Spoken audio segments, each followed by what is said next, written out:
Hey there, warriors. Welcome to another week at Be a Warrior podcast. And if you're new, thank you for showing up, and I hope you enjoy the show. My name is Angie, and I'm an above-knee amputee, and I'm going on 7 years.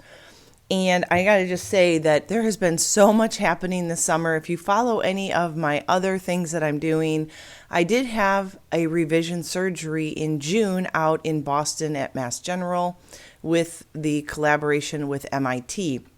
And I have a whole ton of things. If you haven't seen it and you are interested in things like that, take a look at my vlog on YouTube called One Leg is Enough, because I've been documenting before going all the way through even this week on what's going on in the whole process that an amputee goes through. Which then led me to this week's topic, because it feels like such a hot topic right now in our community. And that is one of revision surgeries. So to revise or not to revise is the title of this week's podcast, and amply titled, because this is really something I think the world does not know. I know as an amputee, I have no idea this could possibly go on. But here's what you have. You have the myth that an amputation tends to come from some horrible accident or people that served our country. First, that's a myth. It is affecting so many more in the population, from cancer patients to diabetics, vascular diseases, to botched surgeries. And I'm not talking medical neglect or any malpractice. I'm just saying, like for my situation, it wasn't any malpractice. It was the fact that after having surgeries and never having had surgeries before, I had no idea my body makeup was that to hyperscar. So I have what's called as arthrofibrosis, which is hyperscarring at the joint, which then I found out about, 7 surgeries in of my 10, that it gets worse after every invasive surgery. So that's where mine came into. But what people don't tell you is, and what the first myth of becoming an amputee is, once you get through amputation, everything's downhill, you're back to life, everything's good. You basically just move on with your life. You go get a leg and you start walking. And that couldn't be farther from the truth. I mean, the process to healing emotionally, mentally, and physically from an amputation is huge in and of itself. Most people get through that part pretty good, pretty decently. There are some, though, that have PTSD from what they went through to get to that point. So they're dealing with that for a lot longer, and maybe forever, depending on their body.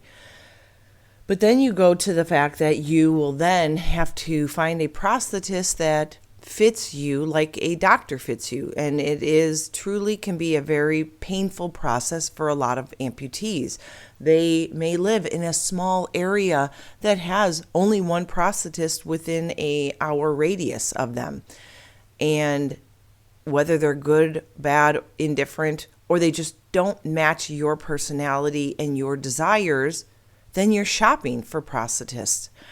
And when they're in a small rural area, you may not have a lot of options that are close at hand. And I will tell you, that's so important, because my first 3 years, and most amputees' first 2 years, you're at that prosthetist office maybe a couple times a week. And it's a lot of driving and a lot of gas to go and do that multiple times if you want to be walking and getting things handled quickly. So you got all that you're dealing with. So that's at least a couple-year process. And like I said, for myself, personally speaking, it was 3 years before I kind of plateaued out, which means I lost all the weight that I needed to lose from working out finally again after many years of being laid up. Then I atrophied. Then my limb was healed and healing. Then it changed shapes, because with the atrophying, then things don't fit the same way. Not only is your volume changed, but the shape changes when you lose that volume. So there are so many things that go into that. And every fit is different, and every fit hurts a little bit here or there. And trying to walk is hard. And trying to learn to trust a prosthesis, is even harder, most people will deal with the fact that they don't just get up and start walking. They are walking between parallel bars at their PT, walking with a walker, giving up and getting back in their wheelchair, trying again, hurting, giving up because it doesn't feel good, is uncomfortable, and all the other things in between that. Now, let's just say you happily get through that in a couple years.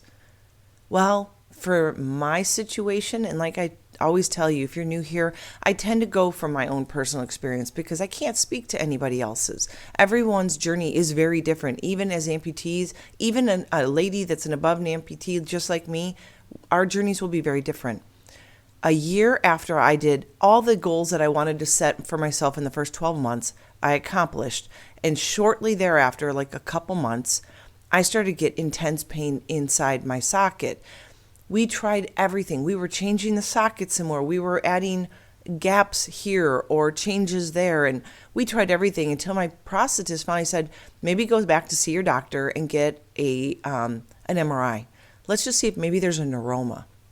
Okay, that was my first view of what a neuroma would be like. I had no idea what they were. I didn't know we would have them. I didn't know anything about them. So there we are. I'm looking for a neuroma, whatever that might be.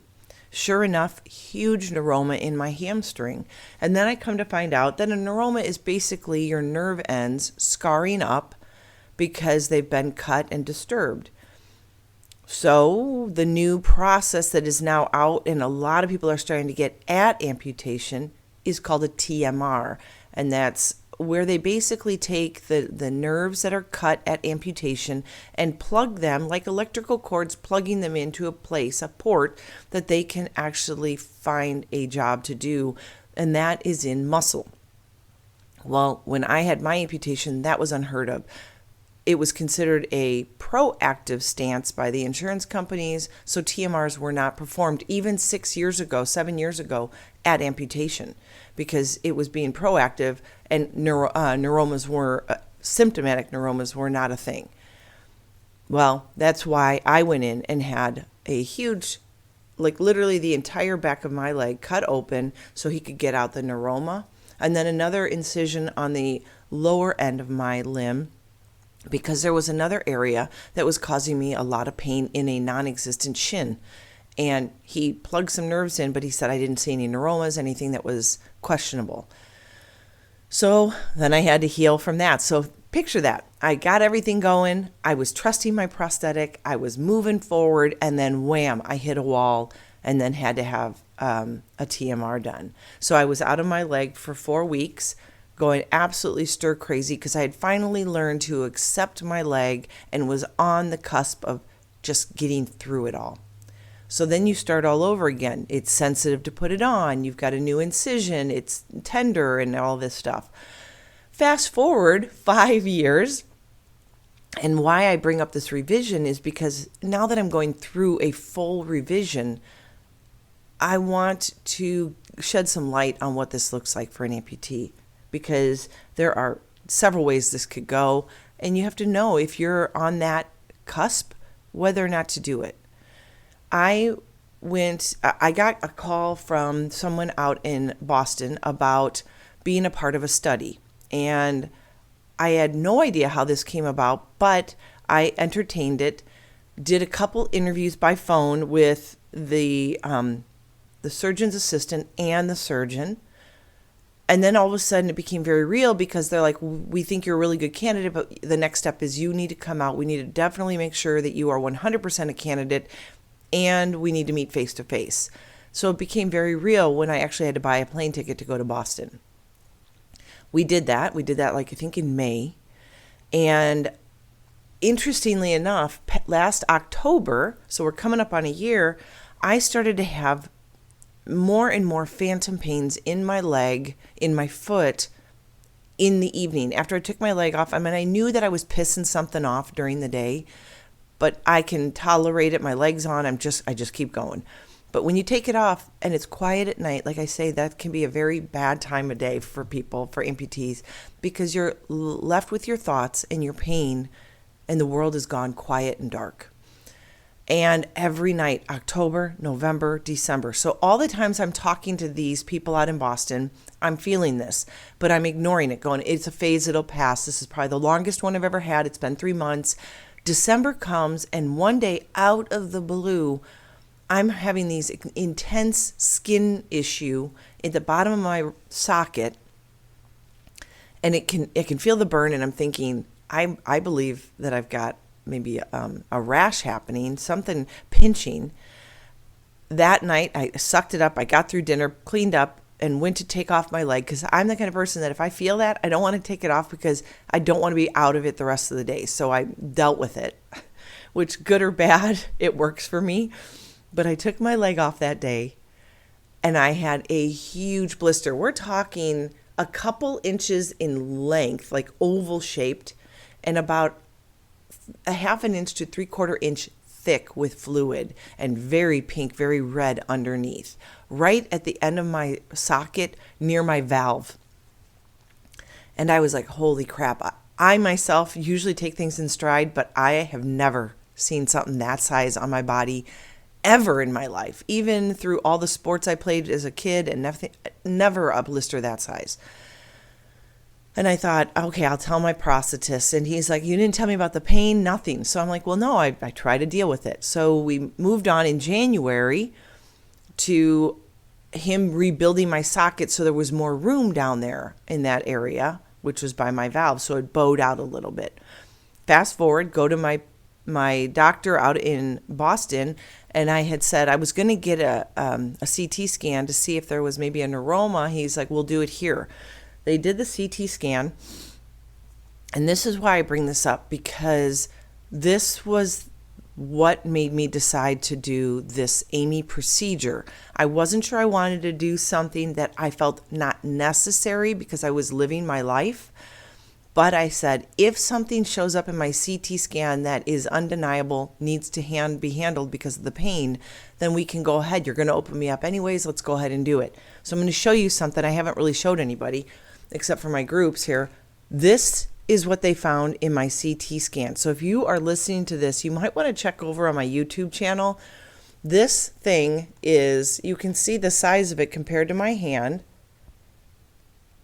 It is a bone plug, and this is what was hanging out of my femur. It was not plugging up my femur. It was literally completely out of my femur, hanging exactly where my swelling had been, exactly where my pain had been stemming from, exactly where the blister happened. And he said, you see this area in the CT scan where it's black around it? He goes, that's a bursa. It's trying to protect things. And he goes, and that would be why you're having that pain in your shin. And I was like, ay caramba. That means it has been there for 6 years. We believe that it was put in at amputation because when I had my last knee revision, they took out a ton of the inside of my femur bone to get a lot of cement there so that my knee replacement wouldn't move. And I bet that when he cut out the rod from that, there was a bunch of cement that was falling out, and they probably drilled it out, and they needed to keep as much femur length, so they plugged it instead of cutting off that hollow bone. But it didn't stay, and that can happen, if you have a fall, and I did have a really big fall March after 3 months after my surgery. But it also can happen if bone recedes. And my bone was really screwed up and really frayed and nasty. So that was the answer I needed. That is the reason why I chose to do the AMI procedure, because I needed a revision. They took out this bone plug. They cleaned up the femur, got rid of the bursa. But I also had a lot of femur bone exposed on the back. Like, I didn't have any hamstring or tissue covering the femur. I could feel the femur, and if I tapped on it through just a layer of skin, I could get zings in my foot, like reproducing phantom sensations going down into my foot. So he got rid of the excess flesh that I had from losing weight. He manipulated where my tissue was, so it was rounded, it was a little bit shorter, it was tighter, and I had no bone exposed. Now, this is where the nitty-gritty comes in. I knew that if nothing came out of the CT scan, that I was not 100% convinced that I needed anybody to open me up. Even though I had pain, it wasn't bad enough I couldn't live with it, even though it sucked on most days if I overdid it, which is pretty much every day. Going to the gym or hiking or doing anything active would piss off my leg. But it took that extreme thing to say, let's go ahead and do it. Here's where to revise or not to revise comes into play. I knew that even though I had to take something out of my leg, that there was a definite need to go in, I had some fears that things could be worse than they were before. And was I willing to roll the dice and gamble on it? That was a scary moment when I made the decision. I was definitely more convinced when I saw something in my leg and I just thought, this is how it's going down. This is what is needed. Let's just do it. If there wasn't something in my leg like that, I probably would not have gone through the surgery. And I definitely didn't need a revision. Like I wasn't vain enough, because my leg is usually covered with my socket, to actually do something about it. And I did have a plastic surgeon here say, if you ever want to revise and get rid of the excess skin, I'm like, I would not cut myself open to look better. That being said, it took some foreign object that I didn't even know was in my body to say, do it. And I went in 99% confident that I'd be okay. But there is that one little whisper that says, what if it's worse? Now, this is why I bring this up, because I know people right now that have gone through revisions and their pain is exploded. And some of that, yes, is part of the game at the very beginning of the surgery and the nerves being all riled up again. And some of it might be what it's turning into. And this is really important for those of you out there wondering if you should revise or not. Some words of advice. Number one, look at how you healed the first time you had your amputation. It may be indicative, but not always, about what later could be. If you, like, I didn't have any struggles. Like, actually, my amputation of 11 surgeries, my amputation was my best surgery. Go figure, because it was the most extreme. But it was the easiest to handle. It was easiest for me to wake up from. And I was rocking and rolling right off the bat. That gave me more confidence to do this revision. I just kept going, please let this be the same as before. Could it have been different? Of course it could have, because every single time you open up, you take a chance with infection and pain and healing. It's all those things. If you struggled, like really bad struggled, and you had wound issues and things like that, then you need to really understand what you're getting yourself into before you revise. And this you can't take lightly. And if you are not an amputee and you're hearing this message, understand that I have not seen an amputee not have to go back in for something later on. Sometimes bone spurs grow on the cut bone. Sometimes an infection comes in and it could be 4 or 5 years after amputation.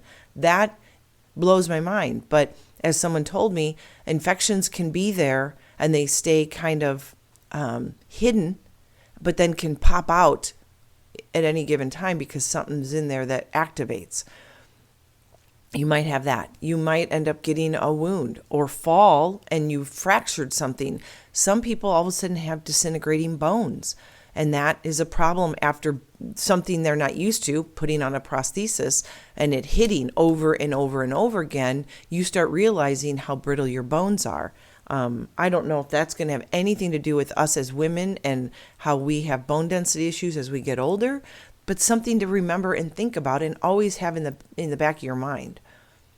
But it is not, I don't think it's ever a one and done. I honestly thought that I thought I had a great amputation.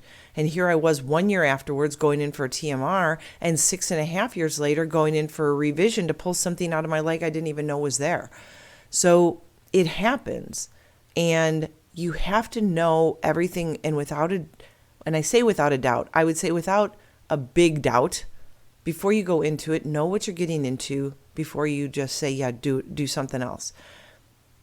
I think you can get through whatever you end up getting dealt, but understand the road is not going to become all of a sudden easier. It's going to be pretty much the same thing going through your healing the second time as it did the first time, but you will be better informed. You will know how to handle it more. The first time around as an amputee, you don't even know what you're going to get. You have no idea what to expect. And really the first time you have phantom sensations and phantom pains, it's a mind blow. You are beside yourself trying to figure out what in the heck all this means. Your brain is wired to have a foot and a leg. It's gone. It doesn't know what to do with that information. You don't know what to do with that information. So those things will be different the second time around. You understand a little bit more. You've dealt with more. You're better equipped to handle it. But if you had infection issues, if you have wound healing issues, if you struggled with god-awful pain for a month, 2 months after your surgery the first time around, be weary of that and know you have to weigh the pros and cons. For me, having something like this in my body, my doctor said it's not dire that it comes out right now, but it will eventually have to come out. Well, why would I want, while I'm healthy, strong, and moving, why would I want that pain in my body until I'm more crippled up, older, not doing the activities? Because at that point, that won't even matter. Right now is when it hurts me. Right now is when I'm strong enough to recover. So you take into account your age, how you handled the amputation itself. Is the pain unbearable now enough to warrant a change where it could be better? But can you handle it if it doesn't get better? I don't know if it'll ever get worse, but you don't know. But I just thought it was really imperative, just because I'm seeing so many people going through revisions now. And I don't know if it's because I'm going through it and now I'm seeing that more on my feed, or people are talking to me about theirs that's upcoming. But you don't know what hand you're going to be dealt the second time around. And for those of you that have been listening, you know I'm a woman, a Christian woman of faith. I really leaned into God on this one, and I said, if it is meant to be, please show me a sign. And this bone plug, is what he showed up on my CT scan, which I thought, well, that's kind of funny. I was expecting a neuroma, and here you showed me some foreign object in my body I had no idea I had, which makes so much sense now that it's out. I can't wait to get my final socket and really start living my life again. I'm still in the healing process. I'm still waiting on my socket to be finished. And I'm just gingerly walking around in a very hard socket that's kind of causing me bruising. But life is already better. I can tell you right now that my phantom sensations are less. I have more proprioception. I know that my foot's there. I feel it. I can feel my calf now.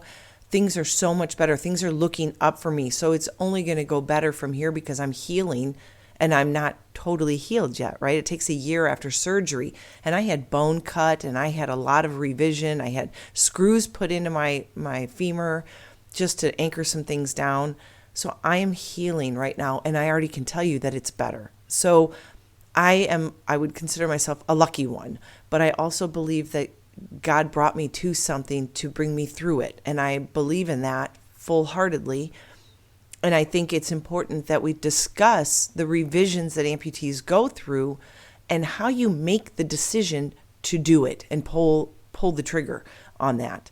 And you really need to know without a doubt, or without very little doubt in your mind, that this is what you need. And it's not more about will it be better, but is it impossible to live the life you want to live right now? I think that is the question. So your call to action this week will be, if you are a person on the edge of that, and you've been in a lot of pain and you think revision is the answer, ask yourself, is this pain unbearable? Is it stopping you from doing your goals, living your life, doing what you want to do?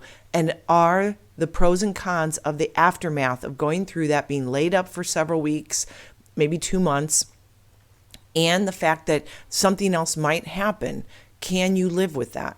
And it really does come down to making a list of pros and cons to doing a revision.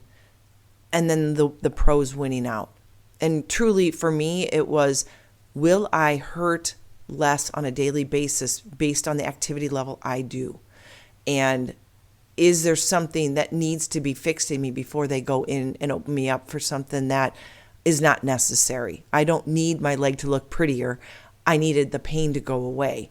And that plug showed me that I definitely, without a doubt, had to have that surgery.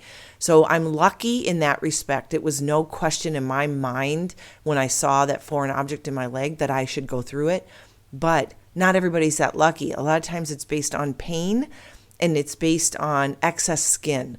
When people, especially women, we've gained weight because of all the surgeries we've been through, that leads us to amputation. We tend to have gained weight. Once we get a leg and actually start moving, it melts off. Well, then that changes the amount of skin in your socket, and then that becomes uncomfortable to the point of, I need a revision. I need to get rid of some of that excess flesh. So if you are there, make a list, pros and cons, and make sure you really check yourself, check your heart, and understand what it is you really want out of this. And I do believe you, A, can manifest better things, and B, your mindset will matter. If you go into it saying, I'm going to get through this and I'm going to be a rock star about it, no matter what, I'm going to do this, you will probably come out a lot better in a mindset, and you can push through some of the things that might be glitches or hard moments as you heal. But just get yourself in that right headspace. Don't go about it like, well, maybe this time will be better. I know the amputation sucked, but this will be better. Yes, it may, and it may not. So just understand your past, understand your situation now, weigh the pros and cons before you pull the trigger on a revision, and understand what could and could not happen and what it is that you really want. And then if you decide you're going to go through with it, then make sure that you get your mind right and start visualizing the positive things that will come of this. Not the what ifs, but the things you want to do, and visualize yourself doing them because you fixed what was a problem. And if you start visualizing in that positive mindset and get away from, oh, I'm so worried, what happens if it's worse? What happens if I hurt more? What happens? You start feeding that side of your brain. That's the side of your brain that's going to wake up when you are doubting yourself. So visualize positivity, weigh the pros and cons before you decide, and then also make sure you have the right person doing the job. My guy that did my revision was a reconstructive plastic surgeon, so he knew what he was doing when it came to reconstructing the area, the tissue, and he knew the nerves, which was epically key for me to get rid of some of the nerve pain I was feeling. So I hope this conversation on revisions helps. I hope if you have any questions, you reach out to me. I would love to bounce some ideas off of you. If you have some thoughts and you have some things that you want to talk to me about, please make sure you check out my vlog. You can see everything on One Leg is Enough on YouTube, on the process I went to, how I got myself mentally, emotionally, physically, and spiritually prepared for the surgery that I wasn't sure I wanted to do because I was afraid it might backfire. All the way through prepping myself, getting through it, and coming out on the other side, and now the healing process, the socket fitting process, and the walking again process. So I hope you enjoyed this. I hope this helped you. Reach out, say hi, and remember, as always, be healthy, be happy, be you.